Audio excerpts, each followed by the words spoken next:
Hello, BookTube. I have some mail for you on this hot, humid Wednesday.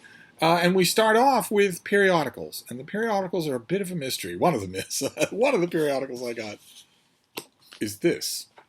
It is the September Serena and Lily catalog. And I checked, and it does have my name on it. I did not subscribe to the Serena and Lily catalog. As far as I can tell, it's a collection of frou-frou household items. That's just offered to me. I would have these things covered in dog hair and stray crumbs from Oreos in no time at all. It would be literally pearls before swine for me to get anything in this catalog. And it made me wonder.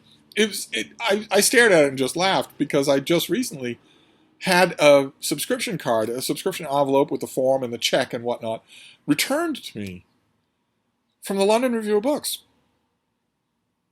Something must have gone wrong, but it came back to me, address unknown, that sort of thing. I used one of those prepaid envelopes, so I don't know how that happened.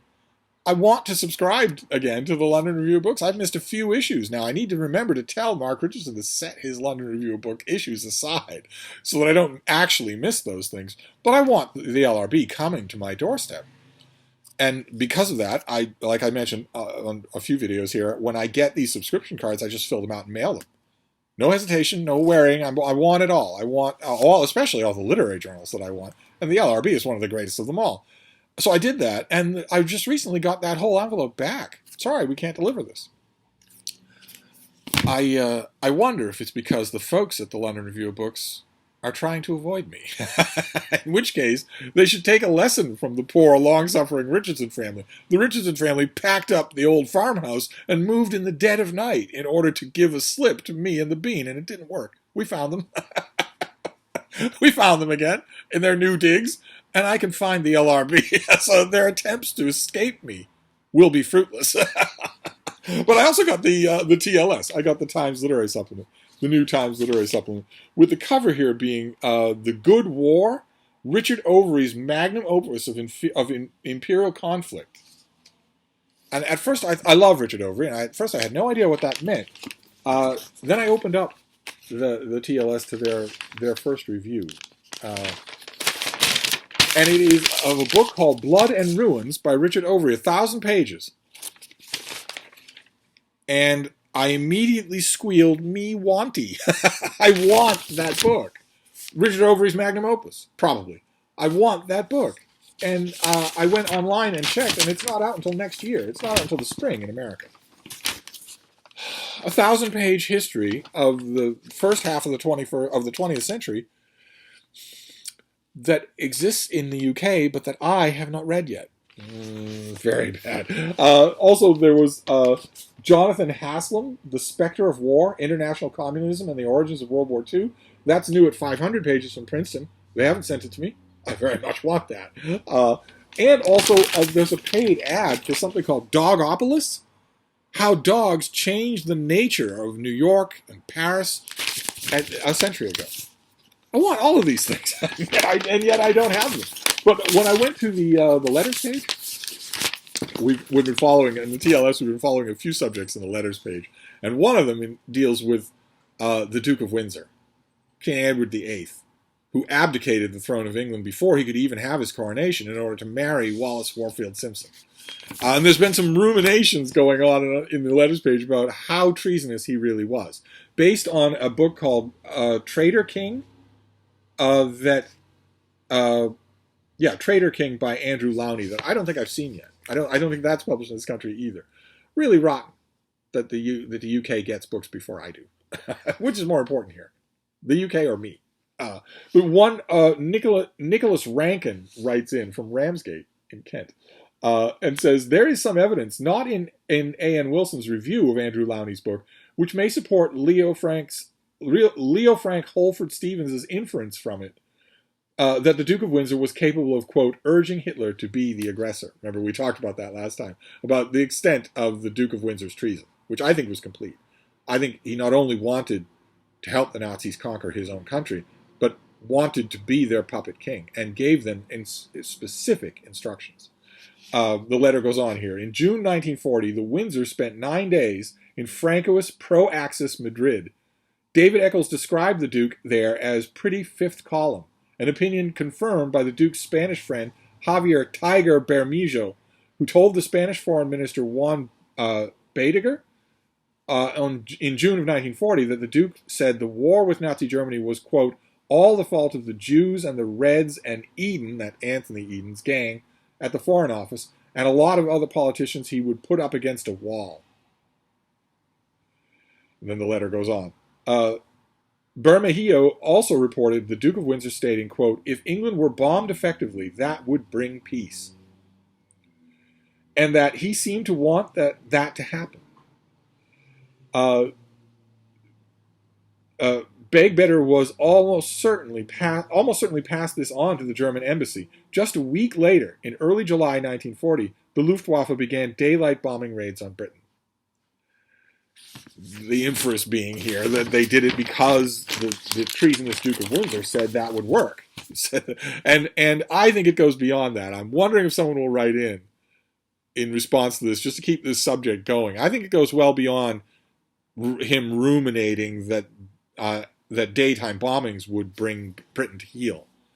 Because on one of those bombing runs of Britain, the pack of bombers that got through, one of them broke from the rest and made a straight strafing run at Buckingham Palace, and not just Buckingham Palace, but the residential wing of Buckingham Palace. Now, you can say, I mean, Buckingham Palace it's kind of conspicuous from the air, so you can say that's what the pilot had in mind. Or did the pilot get advice on what to do and where to do it? I'm wondering if that anecdote crops up in a number of places. I bet that the details about that were among the gigantic pile of documents that were destroyed by the royal family in the immediate wake of the war. I'm wondering if someone will write in about that anecdote next time. We'll see. We'll keep track of the Duke of Windsor. But then we'll do the mail. We have one package and 2 boxes. And the boxes are huge, and I suspect that both of them violate rule number 1, which clearly needs to be reinforced on this channel, right? Rule number 1 is don't send me books. Don't send me books. Let me send you books. Fine. But don't send me books. I have the Brattle Bookshop. I have a friend who literally offers me all the books that are donated to his church. I don't, and I also have publishers sending me things in the mail. You don't need to go to the bother of sending me anything, okay? I don't want to put you to the bother or the expense of sending me anything. Rule number 1 should be don't send me books. I'll send you books if you've found your way into my little black book of booktubers.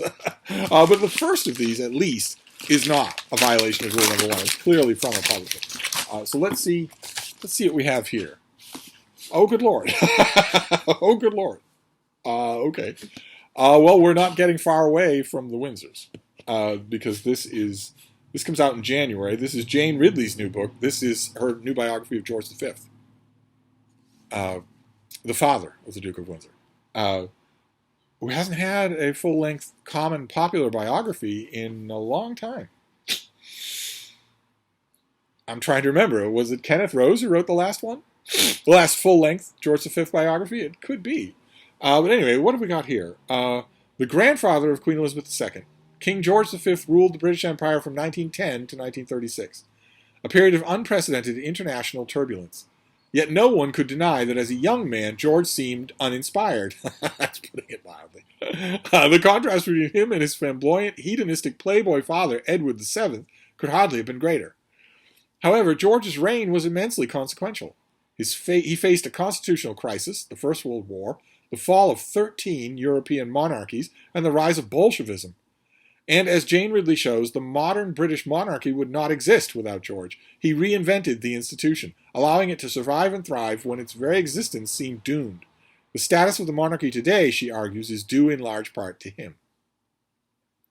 How the supposedly limited man managed to steer the crown through so many perils and adapt an essentially Victorian institution to the 20th century is a great story. But this book is also a riveting portrait of a royal marriage and family life. Queen Mary played a pivotal role in the reign and was an important figure in her own right. Under the couple's stewardship, the crown emerged stronger than ever.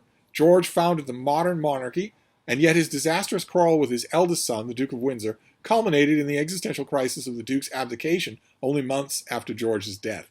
And the King George V kind of foresaw that. He looked forward to the day. He said that he drastically hoped that something would stop his eldest son from becoming king so that his second son could become king instead.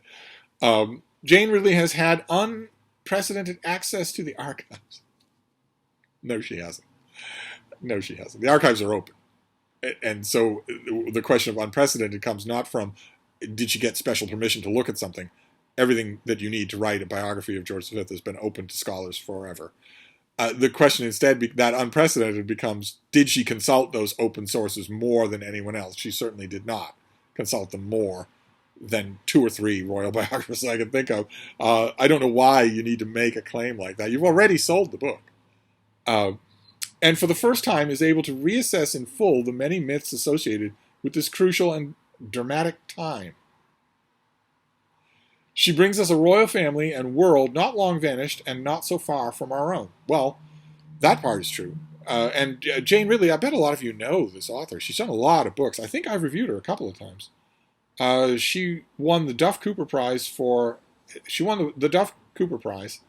her biography of Edward Lutyens. And she wrote a book called Bertie, The Life of Edward VII, published in America as The Heir Apparent. And let's see here. And she wrote a biography of Victoria called Queen, Matriarch, Empress. Neither one of those is the one I'm thinking of, I think. Maybe I know her from the Edward VII book, which wasn't good. Oh no, The Young Disraeli. The Young Disraeli is the book that she wrote that I see at the Brattle all the time. So I don't think at the moment I have any Jane Ridley. So, and this is, to put it mildly, right up my alley. I don't know if it'll still be my alley in 2022, but royal biographies, the Windsors. I've written so much about the Windsors, including a huge essay about George V. I think I've reviewed a couple of biographies of him and Queen Mary, but I know that I've written one long thing about George V, and if I can find it and clean it up, I'll put a link to it down below. But then we have the 2 boxes, which I suspect violate rule number 1. So let's look at this first one. I'm not meaning to be completely harsh. I love the generosity involved in the impulse. But imagine going to the trouble of mailing books to me. That is just ridiculous. So let's see what we have here. Oh my god. Oh my god. Oh my god. Okay. We are doing a BookTube event. I am part of a BookTube event called Book Trek 2021, where we're reading Star Trek fiction, show iteration by show iteration. We started with the original series. We're now doing the next generation. And we're going on next month to Deep Space Nine. And one of you, I'll have to find out who this is, one of you clearly wants to prepare me for that, because I have a box of Deep Space Nine here. Good Lord. Okay, well, I have all of these on ebook, but I have just a ton of, here's the whole Rebels trilogy. We have, where the writers got a chance to just, this Welsh writer, got a chance to just tell a separate story within the world of Deep Space Nine. What else have we got here? There's this Welsh writer again. I guess we've got his collected works. What else? Look at all of these things. Good Lord, you people are too nice. There's the first one. The first Deep Space Nine novel, dramatizing the first episode. Then we have Trial by Error. We have The Big Game. We have The Siege by Peter David. We're going to give Peter David another try, maybe? I don't think so. I don't think I will. I think I'm done with him. Then we have the Deep Space Nine installment of Invasion. This one is by L.A. Graff. L.A. Graff did not write them all. This spanned all of the 4 Star Trek incarnations that were present at the time, all the way back to Kirk's day, then Next Generation, Deep Space Nine, and Voyager. Then Objective Bajor by John Peel. Robert Sheckley's The Laotian Gamble. What else have we got here? Look at all these things. Michael Jan Friedman, John Gregory Betancourt. These are authors that I know from various other Star Trek books. War Child, Betrayal by Lois Tilton, and then these last three. This was so incredibly generous. We have, this one was written by Greg Cox and John Gregory Betancourt, Devil in the Sky. There's Constable Odo. We'll be talking a lot about Deep Space Nine in October. Then Proud Helios, Melissa Scott. There are arch rivals, Karen Reese and Gul Dukat. And finally, Antimatter by John Vorholt, who does Star Trek all across the spectrum. Amazing how much of it he does. So I now have a gigantic library of Deep Space Nine fiction ready for Book Trek 2021. How incredible! And then this next box is even bigger than that first one. So I think a Steve pyramid is largely ruled out at this point. Even I have my limits. Let's see here. Where did I buried the scissors? But imagine how lost I'd be if I didn't have them at all. Always have scissors nearby. Always helps. What is this next one? Oh my God, it's another box entirely full of books. All these mass market paperbacks. Let's see what we have here. I wonder if this will be Voyager. Wouldn't that be something? Or is this going to be more Deep Space Nine? I wonder if these boxes came from the same person. What have we got here? Oh no, it is. It's Voyager. Okay, well I'm set for paperback books for Star Trek. We have just the month after Deep Space Nine, we'll be doing Voyager. We have there is Echoes, a whole bunch of alternate Voyagers. We have Mosaic, kind of an autobiographical novel about Catherine Janeway. Day of Honor. This was a 4-part series involving the Klingons and spanning all 4 iterations. There we have Flashback by Diane Carey, in which through hijinks known only to Star Trek, Janeway is able briefly to meet Captain Sulu. They don't actually meet in person, but close enough. It'd take a million years to explain, but nevertheless, that's what this thing is going to be. It's going to be an entire box of Voyager novels.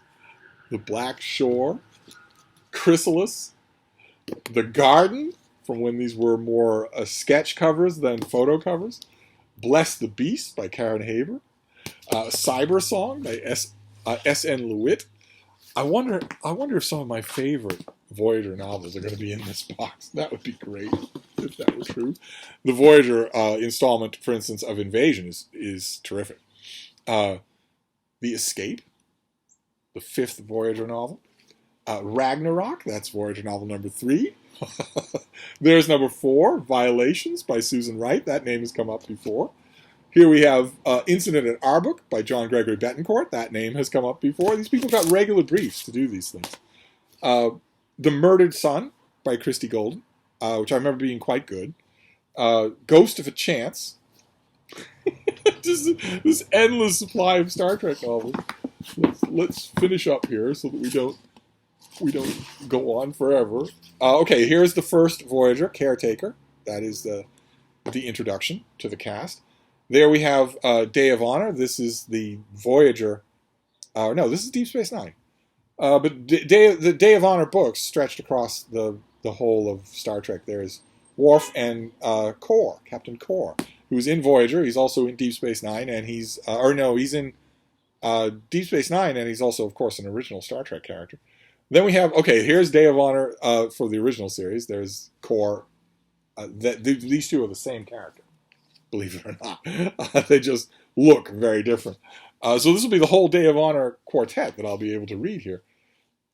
Oh, okay. All right, we're going to finish up on a mysterious note. We go out of Deep Space Nine and we go out of Voyager and deal with, there is Vonda McIntyre's novelization of Star Trek The Voyage Home, Star Trek IV, the one with the whales. And finally, The Galactic Whirlpool by David Gerald. Odd. So those just be stuck in with the rest. I wonder if the person who sent this bought it online, bought it as a lot online, or maybe they got all these at their library book sale and just thought of me one way or another. If you're watching and you did this, thank you so much. This is insanely generous. I am now well stocked up on Star Trek. Fantastic. So that's your mail haul. It's the logistics are blown all to heck and gone. I can't do a Steve pyramid of 200 books. So I'm just going to wrap it up. But I will be back. Thank you, BookTube.